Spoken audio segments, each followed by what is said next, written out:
n'importe qui ici présent, donc on va plutôt discuter que je vais pas faire une réunion générale très voilà.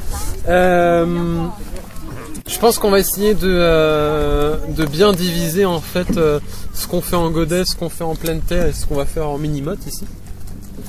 Donc bon, souvent c'est pas extrêmement compliqué. Par exemple, tout ce qui va être graines très fines, on va préférer les mettre en pleine terre ou en terrine, donc plutôt pleine terre ici. Tout ce qui va être graines un peu plus grosses, je pense par exemple au pois de senteur ou ce genre de choses, on va les mettre dans des godets, les courges par exemple, effectivement.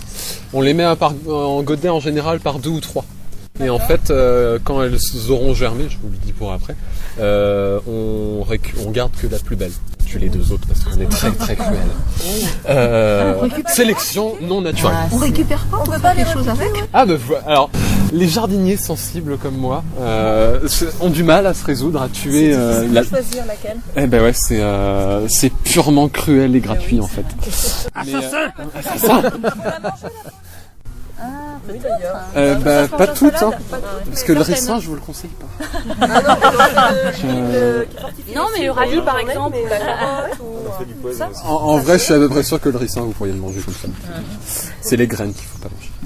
Ça, je pourrais faire. Mais... Bref, donc, je sais pas comment est-ce qu'on va s'organiser. On met des gens à faire des petites mini-mottes ici, des gens qui jettent des graines. Alors comment on fait des mini-mottes? On a du terreau. Alors, eh bien, je suis aussi néophyte que toi. Ok. Dans les petits pots. Alors on a la mini-moteuse en fait. On a la mini-moteuse. Mécanique. Mignon. Traitée par Comment ça marche qui sont maraîchers. Ah ouais, ok.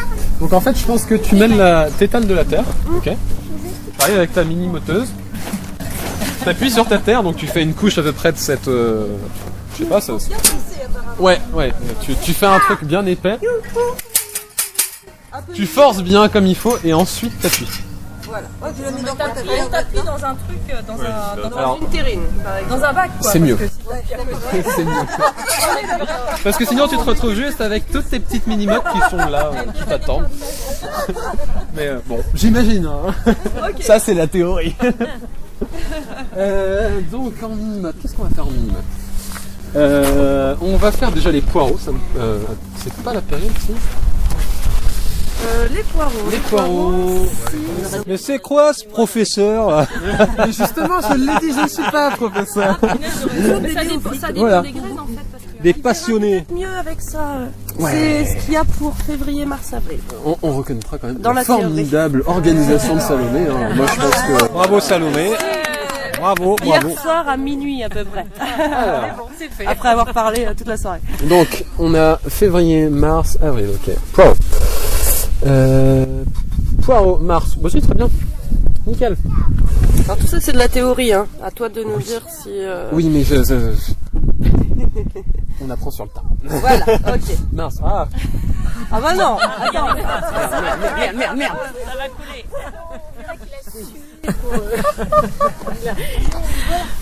Faut mettre ça sous plastique.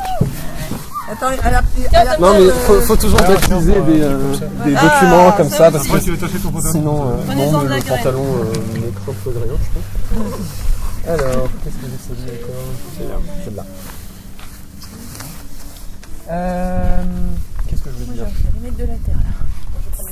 Je suis con, on n'a même pas besoin de la On appuie dessus, on marche dessus, on l'ouvre et puis je sais, on va danser une danse bretonne.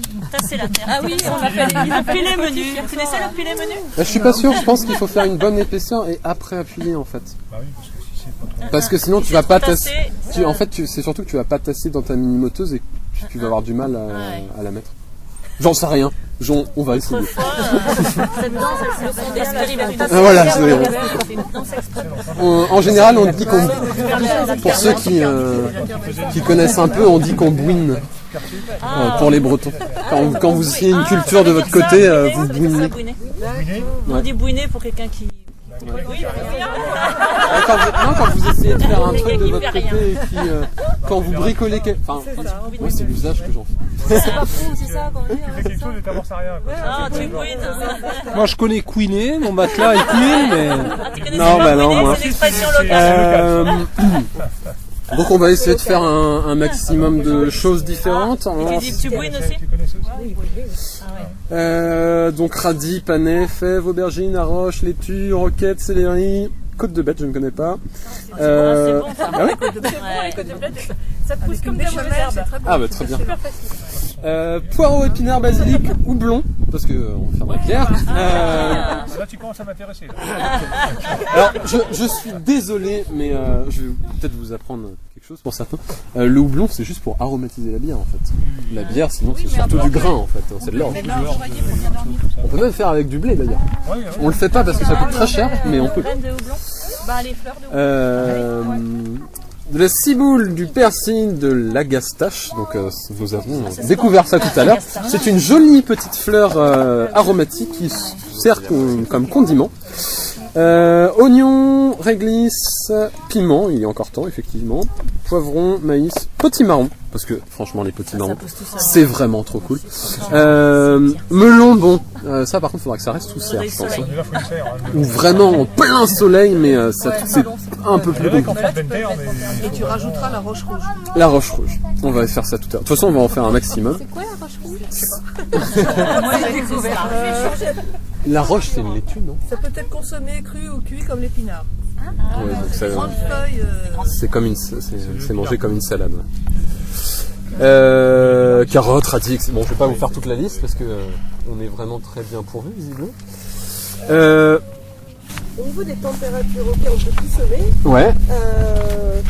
Mais après, pour la germination, on a essayé de trouver les températures. Parfois, c'est à partir de 20 degrés, 20, 25, 15 ou moins pour certains. Les fèves, tout ça, c'est très résistant.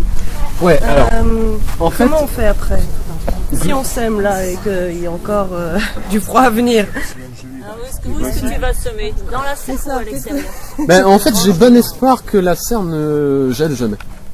Ça, c'est sûr. Dans la Je suis à peu près sûr. En fait, je peux même te dire.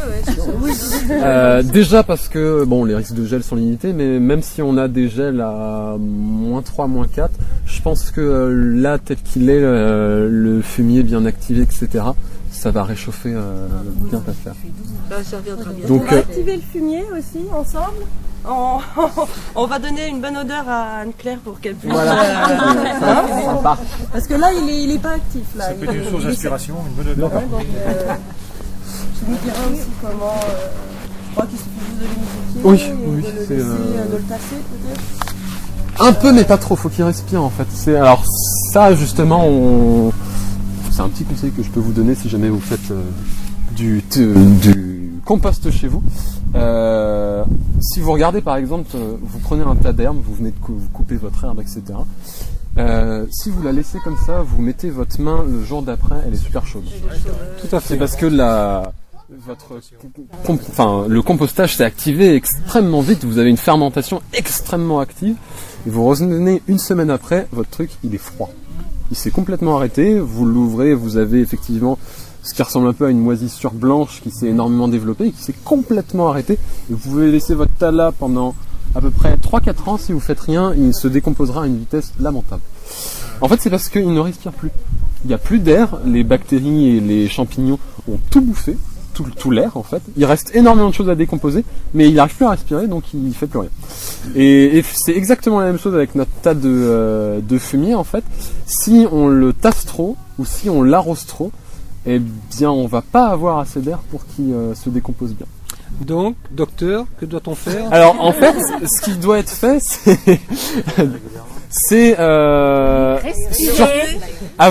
déjà ne pas trop le tasser et faire en sorte que sa composition soit suffisamment aérée. Donc par exemple, si vous faites un compost, c'est avoir suffisamment de fibres, par exemple des branches de bois fines quand même, qui vont faire en sorte que ça reste aéré.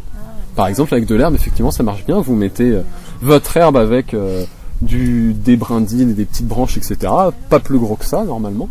Et si vous faites bien ça, que vous arrosez suffisamment régulièrement, en 8 mois, votre compost est fini. Et effectivement, c'est pas simple d'avoir un compost qui se finit en 8 mois.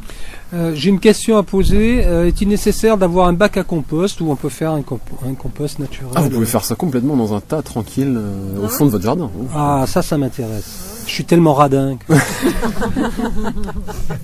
Disons que en fait, finalement, votre composteur va contenir votre tas de compost, mais d'ailleurs les énormes tas de compost qu'on fait, c'est des tas, c'est pas des. D'accord. Tu vois? Bah voilà, c'est C'est simple, moi, c'est ce que j'ai pratiqué. C'est de faire 3 tas différents. Ouais. Et Ça, c'est du une coup, bonne tu mets technique. mûr, pas Écoutez-la. mûr ou jeune. Et puis après, t'inverses. Comme ça, t'as toujours un. Parce que chaque fois que tu rajoutes de la matière, Oui, c'est de la forcément. fraîche. Et si tu veux l'utiliser, bah, c'est pas top. Ouais, d'accord. Si tu fais 3 bacs, bah, après tu remues de temps en temps. La supériorité féminine a parlé. Mais dans tous ces composts, D'accord. Non, mais je vais y aller d'ailleurs. Merci. Parle. dans tous ces composts, on met tout ce qui est rapport à l'alimentation. Sauf Oui. les agrumes. Et ça va être. Alors pas trop, mais vous pouvez. Un petit peu. En fait, vous pouvez. Mais on dit Ah qu'il ouais. faut mettre un peu de Parce pâte. qu'on nous dit que ça apporte trop d'acide. Justement, ça aère. Le carton, alors c'est bien s'il n'y a pas d'encre. Ouais. Globalement, vous pouvez mettre énormément de choses dans votre compost. Si c'est en quantité raisonnée, Non, pas vous pouvez même mettre en fait un tout petit peu d'huile. Ah ouais. De l'huile de vidange ou de l'huile... Non. Enfin, même si dans l'absolu, je suis pas convaincu que ça marche pas. Ça va pas être top, mais non, mais par exemple de l'huile de tournesol ou de l'huile d'olive, ça se décompose effectivement. D'accord. C'est des bactéries bien particulières qui vont s'en occuper. Mais... Les avocats, ça se décompose pas. Ah, c'est lent. Ah, la pelure d'avocat, c'est très lent. C'est spécial la pelure d'avocat. Ah non, ça se décompose pas, tu la retrouves telle quelle. Mais je sais plus si on peut mettre les coques de noix, je crois pas. Ah non. Ah, si. Ah, si, de noix. Justement, ça a l'air Mais bien. c'est Ça. les coquilles d'œufs, c'est long. Hein. Allez, Ouais, pareil, ça a l'air. ça va avec. Les coquilles d'œufs, les coquilles d'huîtres broyées aussi. Il faut les broyer avant, pardon. Ah oui. Ça rajoute du calcium dans votre. Ouais, bah oui, c'est ça. Ouais. Sinon, vous les donnez à vos poules. Mais, On n'a pas pour l'instant, mais bon, ça vient rapidement. Beaucoup de choses qu'on peut mettre. Les cheveux quand on se rase la tête, la barbe. Alors, pareil, en toute petite quantité, je pense. Hein. Mais il y a plein de bouquins très bien faits sur le et D'accord. des sites internet Des tout à fait questions gratuits bêtes, pour les mais- radins d'ailleurs, je pense. Même du sopalin, s'il n'a pas de couleur. Oui, ou à une femme poilue. Oui. Du coup, je disais, on va faire un atelier mini-moteuse, je pense. Mini-motozo, super. On va tous y essayer, ça vous dit? Bah, je pense que ça peut faire marrer tout le monde. Ah oui, oui, oui, oui. Et on comparera les Donc, modes. on va faire un tas de. Il y a les mini-mots et les mini-mots. Est-ce que c'est un verbe Voilà, Est-ce c'est un que- verbe. Est-ce que tu aurais de quoi faire des petites étiquettes? J'ai des ardoises. Tu as des arts magnifiques. Voilà les humains, c'est comme ça que ça se passe chez les incroyables comestibles, de la bonne humeur et du bonheur. Voilà. Allez, je vous laisse, j'ai une motte à faire.